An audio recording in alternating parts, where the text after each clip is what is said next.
तो आज का एक और नया वीडियो हम अपडेट करने जा रहे हैं। आज है 12 जुलाई 2024, 12 जुलाई 2024। आज की वीडियो काफ़ी इंटरेस्टिंग और काफ़ी नॉलेजेबल होने वाली है। इसमें मैं आपको ख़ास करके 1 रुपीज़ के सिक्कों पे बताने वाला हूँ। फेरेटिक स्टेनलेस स्टील के जो ये सिक्के बने थे सन 1992 से लेके 2004 तक, इनमें मैं बताऊंगा आप आम चलन से इन सिक्कों में से कौन से सिक्के आपको कलेक्ट करने चाहिए। ठीक है, थोड़ी बहुत प्राइसिंग्स की डिटेल भी मैं आपको बताऊंगा और ये भी बताऊंगा कि हम भी इसको कौन से सिक्कों को इनमें से ख़रीदते हैं। ठीक है, तो ये सारी चीज़ें भी आपको इसकी जानने मिलेंगी विद डिटेल, पूरी डिटेल के साथ मिलेगी। ठीक है, हर ईयर की डिटेल बताऊंगा मैं, और साथ में आपको कुछ ख़ास डाई वैरायटीज़ भी आपको देखने मिलने वाली है, एज वैरायटी भी देखने मिलने वाली है, और एक 5 रुपीज़ का लॉट है टॉप कंडीशन का, वो भी मैं आपको दिखाऊंगा। और 3 पाउचेस भी है यहाँ पे जो आप कलेक्ट करके अपने फ्यूचर इन्वेस्टमेंट के हिसाब से भी रख सकते हैं। ठीक है, तो इस वीडियो में नॉलेज भी मिलेगी आपको, सेलिंग पर्पज़ के कुछ कॉइन्स या पाउचेस भी है जो आप ले सकते हैं, और साथ में प्राइसिंग भी जानने मिलेगी। और इसके अलावा जो लास्ट में जो रहेगा, वीडियो का जो लास्ट सेक्शन रहेगा, वो रहेगा ऑर्बिट की फ्रेंचाइज़ के बारे में। ठीक है, तो जो लोग हमारे साथ मिलके, ऑर्बिट के साथ मिलके प्रैक्टिकली ऑफिस खोल के काम करना चाहते हैं या अपने शॉप में ही साइड बाय साइड इसको फ्रेंचाइज़ लेकर के आप काम करना चाहते हैं, तो उसकी भी पूरी डिटेल मैं आप लोगों को इस वीडियो में बताऊंगा, जिससे आप महीने का 10-20 हज़ार से लेके 50 हज़ार या उससे ज़्यादा भी आप इनकम कर सकते हैं। ठीक है, तो ये सारी चीज़ें भी आपसे आज मैं डिस्कस करने वाला हूँ। कल वीडियो बनाने का मौका नहीं मिला मुझे, कुछ पर्सनल काम आफ्टरनून के बाद आ गए थे, तो उसमें मैं टाइम नहीं निकाल पाया। ठीक है, वैसे मैं ऑफ़िस पे ही 4 बजे तक था, लेकिन कुछ लोग ऑफिस पे आए हुए भी थे, कल थर्सडे था। तो जिसको भी जो टाइम मैं देता हूँ वो टाइम पे आप लोगों को आना है। नेक्स्ट वीक में शायद मैं पूना विज़िट करने वाला हूँ मेरे कुछ पर्सनल काम से। तो जो लोग पूना के हमारे लोग हैं, जो आप लोगों ने 2-3 बार वीडियो पूना की मेरी देखी होगी, तो वहाँ पे मैं शायद उन लोगों में से किसी से, कुछ लोगों से मिल भी लूँगा। ठीक है, तो चलिए वीडियो को शुरू करते हैं। सबसे पहले जो ये वाले जो कॉइन है हमारे फेरेटिक स्टेनलेस स्टील के, इसके ऊपर पहले बात कर लेते हैं। इसमें समझते हैं कि कौन से सिक्के आपको कलेक्ट करने चाहिए, कौन से सिक्कों में आपको आगे चल के फ़ायदा हो सकता है और क्या क्या चीज़ें इसमें देखी जाती है। ठीक है, तो सबसे पहले देखिए 1992 का जो इसमें सिक्के होते हैं, 1992 के। ठीक है, तो 1992 में जैसे कि मैंने आपको बताया था एक वीडियो में, चलिए वो नॉट क्या बोलते हैं, बुक में जो चीज़ मेंशन नहीं है उसकी अभी फ़िलहाल बात नहीं करेंगे। जो बुक में मेंशन है सिर्फ मैं उसी पे बात करना चाहूँगा। तो बुक में आपको जो है रेडप्पा जी की ये जो बुक दिख रही है, इसमें आपको मिलेगा मुंबई और हैदराबाद की पूरी डिटेल, यानी 2 मिनट से ये छपे हैं, इस टाइप से आपको डिटेलिंग इसमें मिलेगी।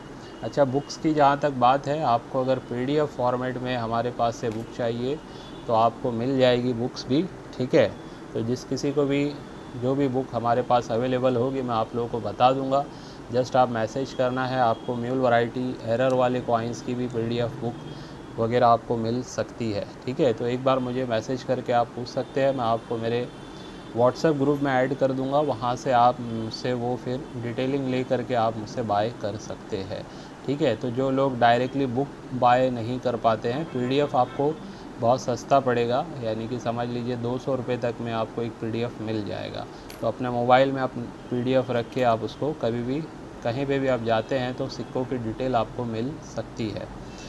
तो चलिए आगे बढ़ते हैं। 1992 के जो ये सिक्के होते हैं, ठीक है, 1992, तो 1992 में अगर आपको देखना है तो दोनों ही मिनट से आपको इसको कलेक्ट करना है 1992 से। ठीक है, अभी फ़िलहाल मेरे हाथ में 92 का नहीं है, 93 के आप कॉइन देख रहे हैं, लेकिन 1992 का अगर ये सिक्का होगा तो ये दोनों ही हैदराबाद और मुंबई मिंट से आपको इसको कलेक्ट कर लेना है।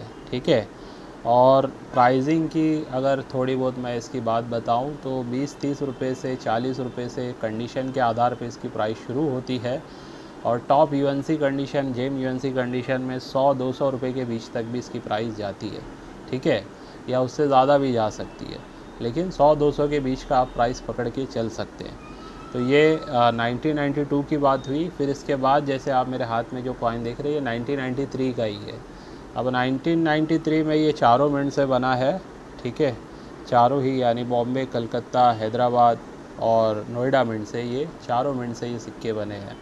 और चारों मिंट में अगर वैसे बात की जाए तो सभी स्कार तो हैं, लेकिन जो हमें जिन पे ध्यान देना है 1993 में, वो है, आप एक तो हैदराबाद मिंट पे ध्यान देंगे, यानी ईयर के नीचे स्टार होना चाहिए। दूसरा, आप बॉम्बे मिंट, मुंबई मिंट पे भी हमारे आपको ध्यान देना है, ठीक है। पहला यानी कि प्रेफरेंस मुंबई और हैदराबाद मिंट को आपको देना है 1993 में। वैसे कलेक्ट आपको कलकत्ता और नोएडा मिंट के भी इसमें आपको कर लेने हैं। अच्छी कंडीशन में अगर मिल रहे हैं कलेक्ट कीजिए, 3 से 5 साल का टाइम लेके चलिए, आप देखिए कुछ ना कुछ अच्छा फ़ायदा आपको हो ही जाएगा, ठीक है। इसके अलावा जो ईयर आता है वो है 1994 का।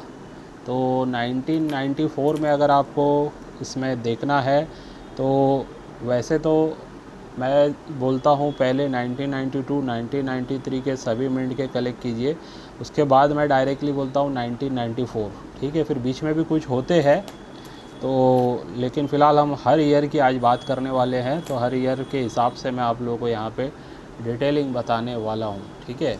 तो चाहे आप जो भी कंडीशन होती है कॉइन्स की, उसमें सबसे इम्पॉर्टेंट ये है कि अगर यूएनसी कंडीशन के, तो चाहे आप जो भी ईयर के कलेक्ट कर रहे हैं आप कलेक्ट कर सकते हैं, ठीक है। यूएनसी में हर ईयर का, हर मिनट का सिक्का कुछ अगर आप कलेक्ट कर रहे हैं तो बिल्कुल कर सकते हैं, लेकिन एकदम कॉमन होगा, उसको अगर बहुत ज़्यादा जमा कर लोगे तो कोई फ़ायदा नहीं होगा। लेकिन अगर ऐसा हो सकता है, पॉसिबल है कि ये कॉइन किसी के पास रखे हुए ₹1 के टॉप कंडीशन के, जेम यूएनसी कंडीशन के, और हो सकता है वो आपको ₹1 का 5 या 10 रुपये में वो दे रहा हो, ठीक है। तो उस पीरियड में आप कॉमन सिक्कों को भी उठा सकते हैं, क्योंकि वो रेट आपको नुकसान नहीं देगा, ठीक है। लेकिन अगर आप यूएनसी को, कॉमन सिक्कों को भी यूएनसी में अगर आप ये सोचेंगे कि 100 में मिल रहा है, 70-80 में मिल रहा है, कॉमन भी है तो क्या हुआ, यूएनसी में मिल रहा है, मैं लेके रख लेता हूँ, तो फिर थोड़ा मुश्किल होगा, बहुत टाइम जाएगा आपको कुछ उसके रिटर्न्स देखने के लिए, ठीक है। कलेक्शन अगर ही करना है, सिर्फ कलेक्शन अगर करना है तो 1 से 2 सिक्का काफ़ी हो जाता है अपने कलेक्शन के लिए। लेकिन इन्वेस्टमेंट जो लोग करते हैं, जो 10-20 सिक्के या लॉट के लॉट ले लेते हैं, तो वैसे पीरियड में आपको सारी चीज़ों का ध्यान रख के आगे बढ़ना है, ठीक है। तो 1993 की अगर बात करें तो मैंने आपको बता दिया, मुंबई और हैदराबाद पे आपको ध्यान देना है। और 1994 में अगर मैं बात करूं तो सिर्फ ध्यान अगर दीजिएगा तो मुंबई मिंट पे दीजिएगा। 1994 में मुंबई मिंट पे आपको ध्यान देना है। और अगर 1995 में अगर आपको देखना है, 1995 में, ठीक है, तो 1995 में समझ लीजिए आपको नोएडा मिंट में एक चीज़ की ध्यान रखनी पड़ती है, इसमें स्मूथ एज वैरायटी भी आती है और इसमें रेडेड एज वैरायटी भी आती है। ये आप देख रहे हैं मेरे हाथ में, ये रेडेड एज वैरायटी है, यानी आपको एज पे देखिए लाइन लाइन नज़र आएगी, ठीक है। ये होती है लाइन, रेडेड एज आप बोल सकते हैं उसको, या माइल्ड एज भी बोलते हैं इसको। और ये देखिए स्मूथ एज है, इसमें कोई लाइन नज़र नहीं आएगी, या प्लेन एज भी आप इसको बोल सकते हैं। तो दोनों के एज में आप फ़र्क देख सकते हैं। तो ऐसे बहुत सारी मिंट से ये सिक्के ढले हैं अलग अलग एज से। तो फ़िलहाल अगर मैं 95 में बात कर रहा हूँ तो नोएडा मिंट में स्मूथ एज और मुंबई मिंट में स्मूथ एज पे आपको ध्यान देना है, यानी प्लेन एज जो होती है, ठीक है, ये प्लेन एज वाले जो सिक्के हैं इस पे आपको ध्यान देना है, और वही वाले ज़्यादा कलेक्टेबल हैं। फिर 1996 में अगर आते हैं हम, 1996 में, तो 1996 में देखिए दोनों आपको ध्यान रखना है। इसमें हैदराबाद में रेडेड एज और स्मूथ एज दोनों मिलता है, दोनों को ही आपको कलेक्ट करना है। ईयर तो 96 ही रहेगा, लेकिन इसकी जो एज है वो एक में प्लेन नज़र आएगी जैसे आप अभी देख रहे हैं, और एक में आपको रेडेड वाली नज़र आएगी जिसमें लाइन लाइन लाइन होती है। तो दोनों को ही कलेक्ट करना है, लेकिन जो प्लेन एज वाला है, जैसा कि मेरे हाथ में देख रहे हैं आप, ये वाला बहुत कम छपा है रेडेड एज के मुकाबले में। यानी कि अगर रेडेड एज वाले मान लीजिए कि अगर 50,000 छपे हैं, तो ये सिर्फ़ और सिर्फ 20,000 ही छपे हैं, या 15,000 ही छपे हैं, इतना फ़र्क है, ठीक है। ये मिसाल दे रहा हूँ मैं समझाने के लिए आपको। तो स्मूथ एज वाले जो होंगे वो कहीं ना कहीं आगे चल के 1996 के रेयर होने की चांसेस है, ठीक है। फिर 1997 में अगर हम आते हैं तो इसमें सिर्फ आपको एक ही कॉइन पे ध्यान देना है, वो है 1997 में हैदराबाद मिंट का होगा, और वो भी 97 में हैदराबाद और कलकत्ता दोनों मिंट में आपको स्मूथ एज पे ध्यान देना है। ये थोड़े से कम छपे हैं दूसरे कॉइन्स के मुकाबले में। फिर 1998 में अगर आप देखोगे तो इसमें आपको नज़र आएंगे कुछ अलग मिंट मार्क भी, यानी एम लिखा हुआ भी नज़र आ जाएगा, जो कि एक इंटरनेशनल मिंट से बना हुआ कॉइन होता है। उसको देख के आपको ये नहीं समझना है कि बहुत ही रेयर सिक्का आपको मिल गया है। तो 1997 में आपको दो बता दिया। फिर 1998 में जो मैं अभी बता रहा हूँ उस पर भी ध्यान देना है। वो ये है कि इसमें एम मिंट का भी आपको नज़र आएगा और एम के मिंट का भी नज़र आएगा। ये इंटरनेशनल मिंट्स है। एम मिंट वाला जो होता है ये प्रिटोरिया मिंट है, ठीक है, और जो एम के मिंट होता है ये क्रेमिका मिंट है, ठीक है। ये दोनों इंटरनेशनल बाहर से ये बन के आए थे। अब इनमें इंडिया में जो हमारे बन रहे थे वो भी चारों मिंट से बन ही रहे थे, लेकिन जो 1998 में जो कम बने हैं वो सिक्के होते हैं प्रिटोरिया यानी एम मिंट वाले। 1998 के नीचे एम नज़र आएगा, और उसकी एज वैरायटी भी आपको देखने मिलती है, वो होती है स्मूथ एज, यानी प्लेन एज जिसको हम कहते हैं, वो एज से मिलता है, ठीक है। प्लेन एज वाला जो आपको एम लिखा हुआ 1998 का मिलेगा, वो अगर टॉप कंडीशन में मिल रहा है तो उसे ज़रूर कलेक्ट करके रखिए आप। फिर 1999 में 1999 में 1999 में, ठीक है, तो इसमें भी जो आप देखेंगे वो यही है कि आप एम वाला जो होगा, यानी ईयर के नीचे एम लिखा हुआ होगा, ये प्रिटोरिया मिंट से जो बना हुआ है, ये सभी मिंट्स के मुकाबले कम छपा है, तो इसको भी आप कलेक्ट करके रख सकते हैं। और सन 2000 में अगर आप बात करें तो इसमें भी आपको देखने मिलेगी इंटरनेशनल मिंट, और इसमें भी आपको प्रिटोरिया मिंट का जो एम मिंट वाला होता है वही सिक्का आपको ध्यान देना है, यानी वो बाकी सिक्कों से कम छपा है। तो 98, 99 और सन 2000 में एम मिंट वाले जो होते हैं वो सिक्कों को आपको कलेक्ट करना है, वो ज़्यादा कम छपे हैं दूसरे कॉइन्स के मुकाबले में, ठीक है, दूसरे मिंट्स के मुकाबले में। तो इसके बाद जो आता है सन 2001, 2001। अगर 2001 में अगर आप कलेक्टेबल किसी को कहते हैं, या स्कार भी मैं कह सकता हूँ, वो है हैदराबाद मिंट में स्मॉल मिंट मार्क वाला, यानी कि इसमें दो टाइप के मिंट आते हैं हैदराबाद में, ठीक है। स्टार वाला जो होता है सन 2001 में, अभी मेरे पास है नहीं वो कॉइन, लेकिन सन 2001 का अगर आप देखोगे ना स्टार मिंट वाला, तो उसमें ईयर के नीचे दो टाइप के मिंट मार्क हो गए। एक काफ़ी बड़ा इस टाइप का जो आप ये देख रहे हैं आप मिंट मार्क दिखेगा, और एक छोटा दिखेगा। तो जो छोटा वाला है वो कम छपा है, ठीक है, उसी को आपको ध्यान देना है। वो स्मूथ एज से मिलेगा आपको, एज भी उसकी स्मूथ रहेगी, रेडिड नहीं रहेगी। तो रेडिड एज का नहीं लेना है, स्मूथ एज में आपको ध्यान देना है हैदराबाद मिंट, और स्मॉल मिंट मार्क उसकी निशानी है, यानी स्टार काफ़ी छोटा नज़र आएगा आपको। और सन 2002 में अगर मैं बात करूं तो इसमें कोई रेयर नहीं है, कोई स्कार नहीं है, रेयर तो है ही नहीं, इनमें कोई स्कार नहीं है, लेकिन कलेक्टेबल अगर कोई है तो हैदराबाद मिंट का ही है, स्टार वाला। और 2003 में अगर कोई कलेक्टेबल है तो वो है नोएडा मिंट। कलेक्टेबल यानी कि इसलिए इन दूसरे मिंट से ये इनकी तादाद कम है, इसलिए मैं इनको कहीं ना कहीं आपको कलेक्ट करने के लिए बता रहा हूँ, ठीक है।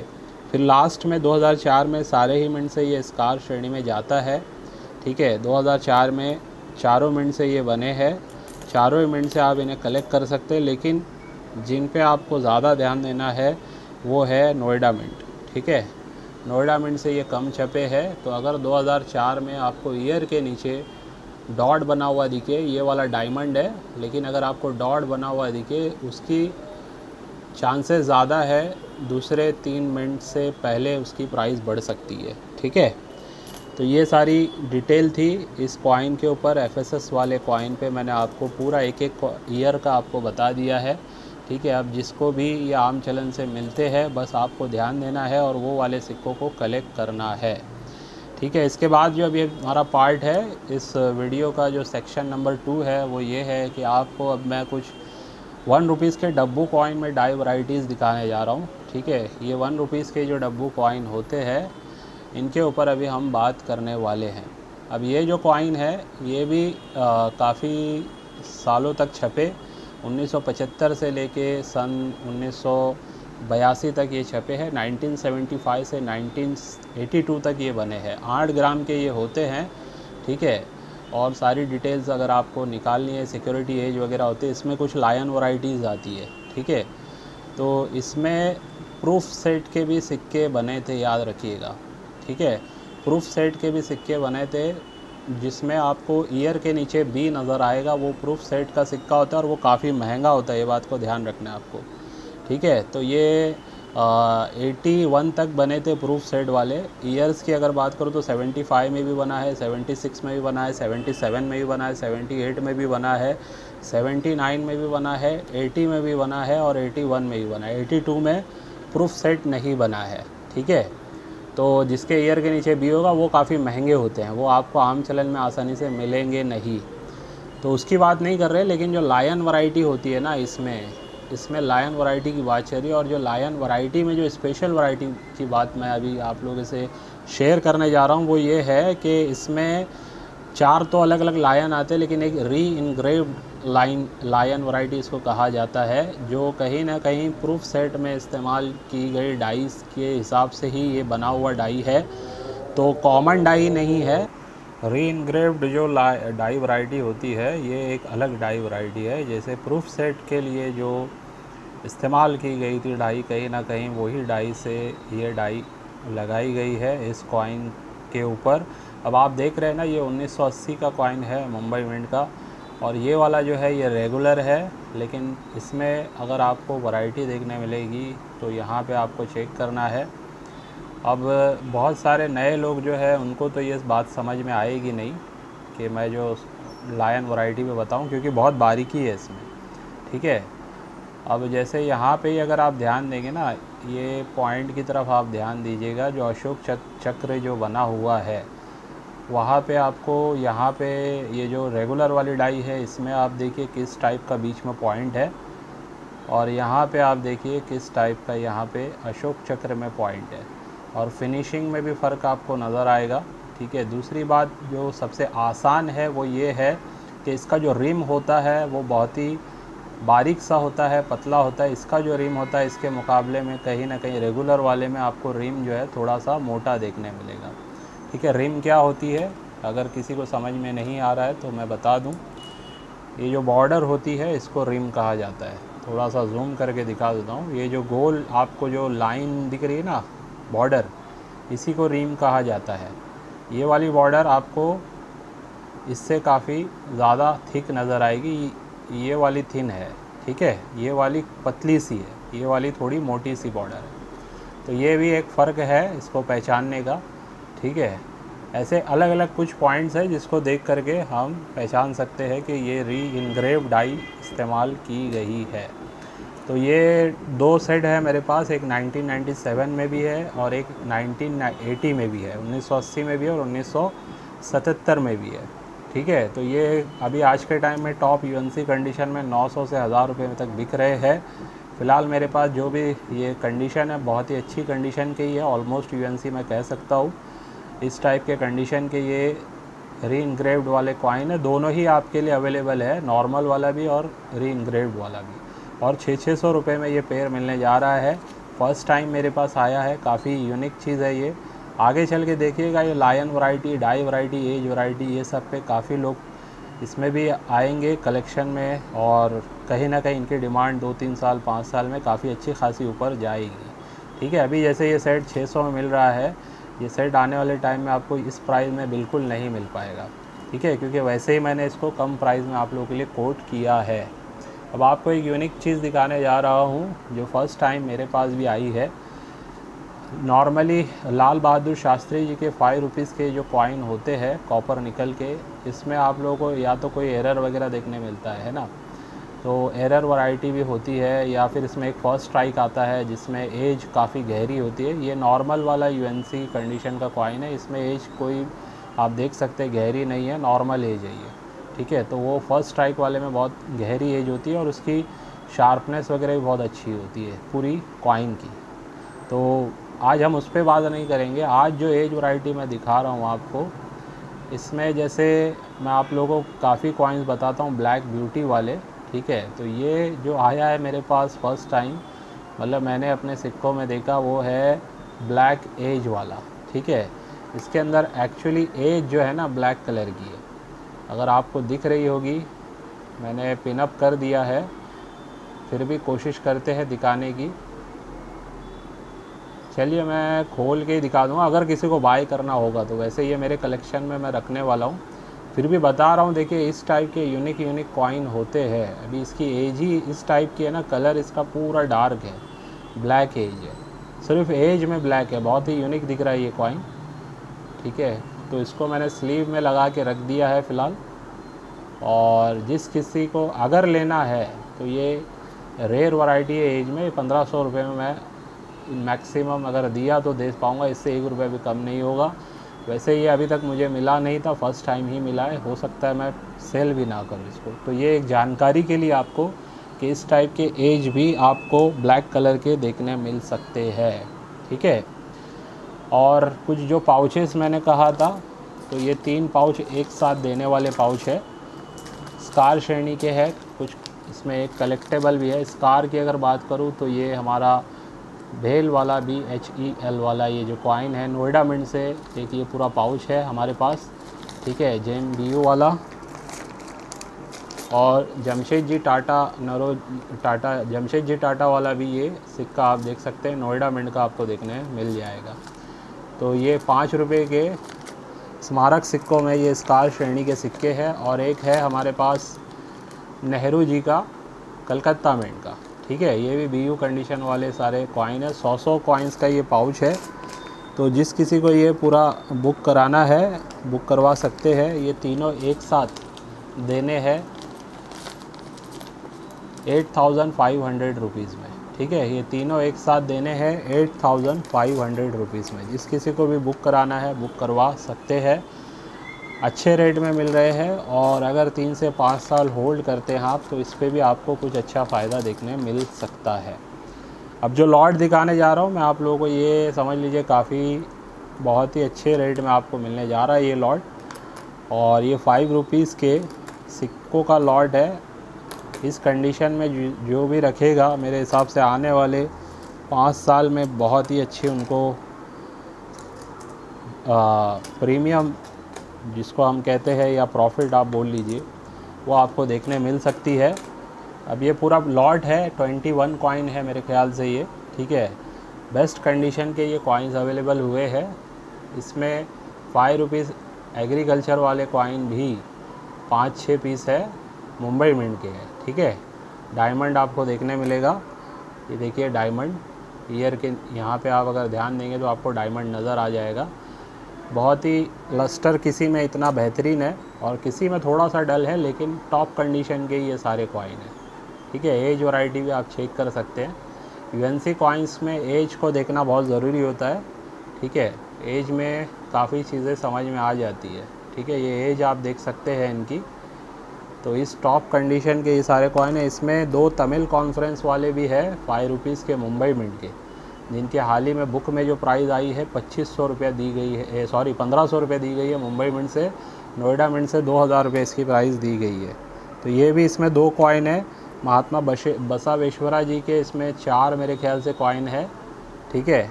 महात्मा बसवेश्वरा जी सिंगल मिंट के कॉइन होते हैं ये। और दादा भाई नरोज जी के भी इसमें 2 कॉइन है मुंबई मिंट के ही। ये एज वगैरह आप चेक कर सकते हैं इनकी, ठीक है। इसमें एक दादा भाई नरोज जी का जो कॉइन है, इस पर थोड़ा सा यहाँ पे मुझे कहीं पे दाग नज़र आया था, वो मतलब बता दूँ आप लोगों को, देखा है मैंने 3 होंगे फिर इसमें, हाँ एक और है, ये देखिए इसमें दाग है यहाँ पे। जो भी है मैं क्लियर दिखा के आपको वीडियो में सारे कॉइन अच्छे से दिखा रहा हूँ, ठीक है। और एक हैदराबाद मिंट का भी इसमें कॉइन है, मदर एंड हेल्थ वाला, ये भी बहुत ही अच्छी कंडीशन का है। वेरी स्कार या रेयर आप बोल सकते हैं इस कंडीशन में इसको। और ILO वाले भी इसके अंदर आपको 2 या 3 मुंबई मिंट के आपको इसमें देखने मिल जाएंगे। तो ये पूरा लॉट है एक्चुअली काफ़ी टॉप कंडीशन का, 20-21 कॉइन का ये लॉट है। और ये आपको मिलने जा रहा है 10,500 रुपये में, 10,500 रुपीज़ में। सिर्फ 2 से 3 साल में आप देखेंगे ये लॉट की कीमत 2 से 3 गुना जा सकती है, ठीक है, क्योंकि कंडीशन भी है और ज़्यादातर ऐसे हैं जो आपको फ़ायदा ही कराएंगे इसमें, ठीक है। तो ये भी लॉट किसी को अगर बुक कराना है तो आप अपने कलेक्शन के लिए इसको भी आप बुक करवा सकते हैं। अब मैं आप लोगों को तीसरे सेक्शन में हमारे वीडियो के, जिसमें ऑर्बिट्स की जो फ्रेंचाइज़ है उससे रिलेटेड कुछ बातें आप लोगों को बताने वाला हूँ। तो अगर जो भी लोग, मैंने इससे पहले कहा था जैसे भिवंडी में एक ऑफ़िस हमारा स्टार्ट करने का प्लानिंग में है, तो अगर आप लोग ऑर्बिट की फ्रेंचाइज़ लेना चाहते हैं और न्यूमिस्मेटिक इंडस्ट्री में हमारे साथ मिलकर प्रैक्टिकल काम करना चाहते हैं, तो देखिए मैं आप लोगों को डिटेल्स पूरी भेज दूंगा, ठीक है। अब डिटेल्स में आप लोगों को जो बुनियादी बातें हैं वो मैं आप लोगों को कुछ बताने जा रहा हूँ। आप लोगों को ध्यान देना है कि अगर समझ लीजिए आपको इंटरेस्ट है, अगर आपका कोई शॉप है या कुछ काम नहीं भी है और आपके पास स्पेस है और आप ये काम की शुरुआत करना चाहते हैं, तो वैसे हमें यहाँ पे कुछ क्वेश्चन आंसर्स मैंने आप लोगों के लिए लिख के रखे हैं। जो आप बेसिक क्वेश्चन है उसका जवाब भी मैंने यहाँ पे दिया है।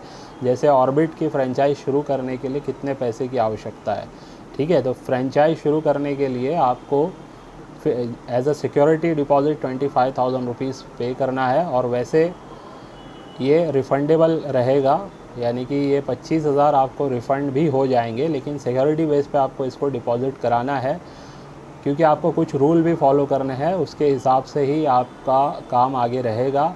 और एक चीज़ और भी मैं इसमें देने जा रहा हूँ, वो ये कि अगर आप पूरे साल में ये जो 25,000 जमा करा रहे हैं, इसके अगेंस्ट में अगर आप 50,000 तक नहीं कमाते हैं तो ये 25,000 वैसे भी रिफ़ंड हो जाएगा। यानी आपने सारे रूल्स फॉलो किए, सब कुछ सही से काम किया, और उसके बावजूद आप 50,000 नहीं अर्न कर पाए पूरे साल में, तो ये 25,000 आपको रिफ़ंड हो जाएगा, ठीक है।